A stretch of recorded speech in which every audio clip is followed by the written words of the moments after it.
সুপ্রভাত। আবার চলে এলাম সকলের সামনে আমাদের রান্নাঘরে। আজকে আমি তৈরি করব ডাব চিংড়ি। এই ডাব চিংড়িটি তৈরি করতে লাগবে ডাব, ডাবের জলটা আমি বার করে নিয়েছি। লাগবে চিংড়ি মাছ, পেঁয়াজ, আদা, রসুন, কাঁচা লঙ্কা, নারকেলের দুধ আর নারকেল আর কালো সর্ষে সাদা সর্ষে মেশানো, আর টক দই, নুন, হলুদ আর সর্ষের তেল। এবার প্রথমে আমি ওভেনে কড়াই বসিয়ে এবার পেঁয়াজটাকে আমি একটু অল্প জল দিয়ে একটু সেদ্ধ বসিয়ে দেবো। এটা সেদ্ধ হতে হতে আমি মিক্সির বাটির মধ্যে কালো সর্ষে সাদা সর্ষে ভিজিয়ে রেখেছি সেটা, আর কাঁচা লঙ্কা আর নারকেলটা একটু আমি ডাবের জল দিয়ে, এমনি জল দেবো না, আমি একটু ডাবের জল দিয়ে এটা পেস্ট করে নেব।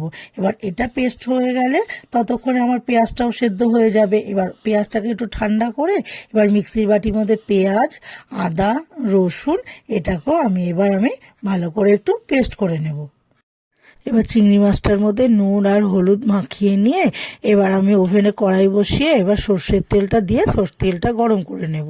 এবার তেলটা গরম হয়ে গেলে এবার মাছগুলোকে আমি ওই তেলের মধ্যে দিয়ে দেব। এবার মাছটাকে আমি ভাজা করে নেব, খুব কড়া করে ভাজবো না, হালকা ভাজা করে নিয়ে এবার মাছগুলোকে আমি তুলে নেব।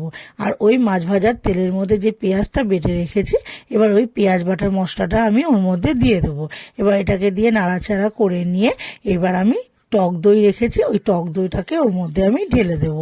এবার টক দইটাকে দিয়েও ভালো করে একটু মিশিয়ে নিয়ে এবার যে সর্ষে আর কাঁচা লঙ্কা নারকেল বেটে রেখেছি ওই মশলাটাকেও আমি ওর মধ্যে দিয়ে দেব।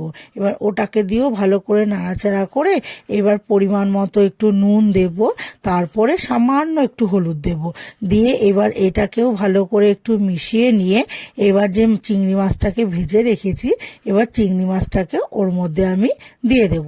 এবার চিংড়ি মাছটাকে দিয়েও ভালো করে একটু নাড়াচাড়া করে নিয়ে এবারে যে আমি নারকেলের দুধটা রেখেছি এবার আমি ওই নারকেলের দুধটাকে দিয়ে ওর মধ্যে দিয়ে দেবো। এবার নারকেলের দুধটাকে দিয়েও আমি একটু ভালো করে মিশিয়ে নেব, নিয়ে তারপরে যখন দেখবো যে একটু হালকা কষানো হয়ে গেছে এবার বাকি যে ডাবের জল আছে তার মধ্যে একটু ডাবের জলটাকেও দিয়ে দেবো। এবার ডাবের জলটাকে দিয়ে নিয়ে ভালো করে এবার মিশিয়ে নেব, নিয়ে এবার এটা একটু ফুটে উঠবে, তাহলে আমি এখন একটু ওটাকে আমি ঠান্ডা করতে দেব। এর মধ্যে আমি ডাবটার মধ্যে দেখে নেব যে ডাবের শাঁসটা কিন্তু বার করবো না, ওর ভেতরেই থাকবে।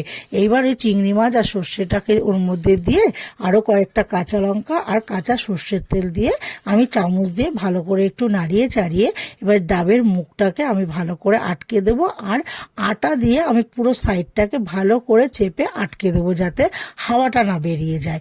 এবার আমি ওই ডাবটাকে পুরো আটা দিয়ে ঢেকে নিয়ে এইবার আমি ওভেনের মধ্যে ডাবটাকে বসিয়ে দেব। পুরো মুখটাকে আমি আটা দিয়ে আটকে নিয়েছি।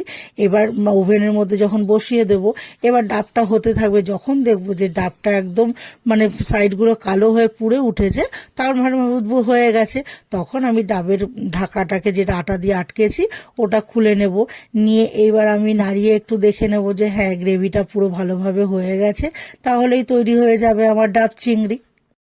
এই রান্নাটি যদি ভালো লেগে থাকে তাহলে লাইক করবেন, কমেন্ট করে জানাবেন, শেয়ার করবেন, অবশ্যই সাবস্ক্রাইব করবেন। ধন্যবাদ।